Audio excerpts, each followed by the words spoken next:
You picked up a new case, Miss Simmons. Simmons Irvin. We're going to do probable cause. You have the right to remain silent. Anything you say can or will be used against you.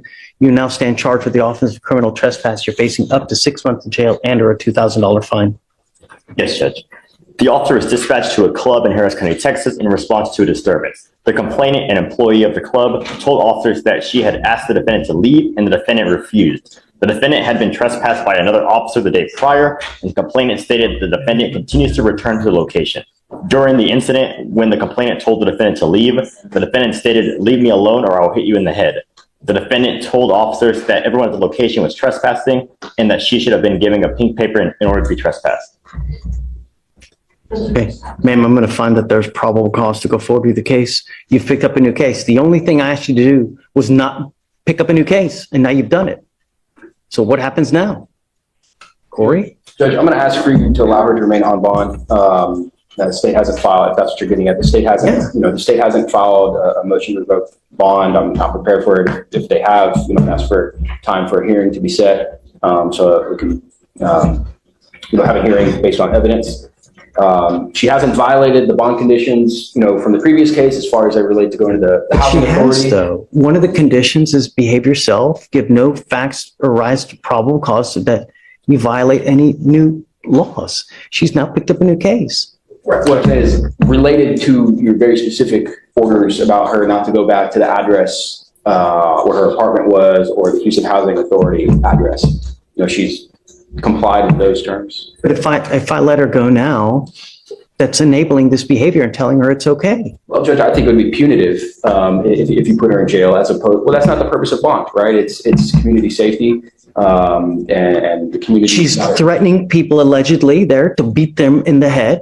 Yeah. She won't leave. That's hearsay. Let me just talk. Take you into custody, man. Judge, that's hearsay. I think we're entitled to a hearing. Yes, I'll give you a hearing. Sure.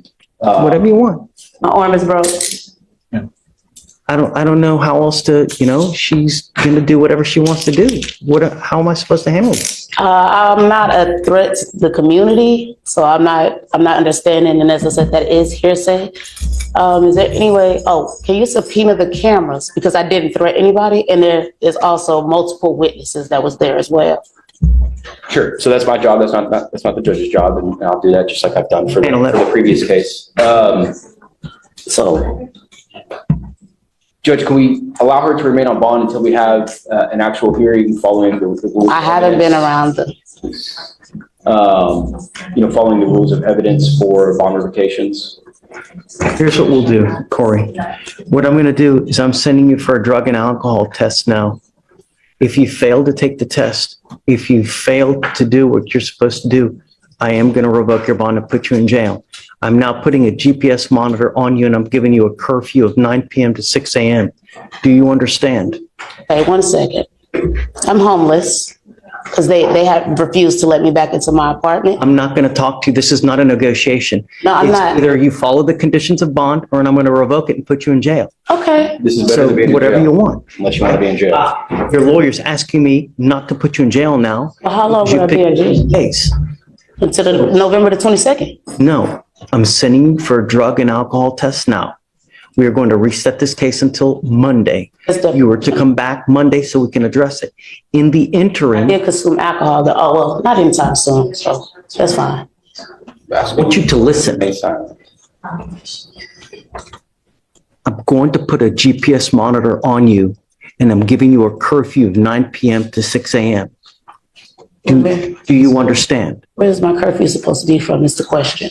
Because if I'm currently homeless and I am sleeping on the city streets, residing, because they refuse to let me back into my apartment, where know what you're doing. Where is that supposed to be at? That's what these conditions I'm giving you, ma'am. It'll be within an exclusion zone. We do GPS within exclusion zones. And sure. Have a permanent address in. But I don't. I'm ordering you not to consume alcohol or illegal drugs. And I'm going to randomly test you, but I'm saying. This is a strategic move. Notice what the judge is doing here.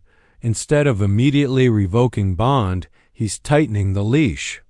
GPS monitor, curfew, drug and alcohol testing. That tells you something important. He's trying to balance public safety with avoiding jail. But here's the tension. How do you enforce a curfew on someone who says they're homeless? This is where the legal system meets real-world complications. You now for a test, you're to come back Monday.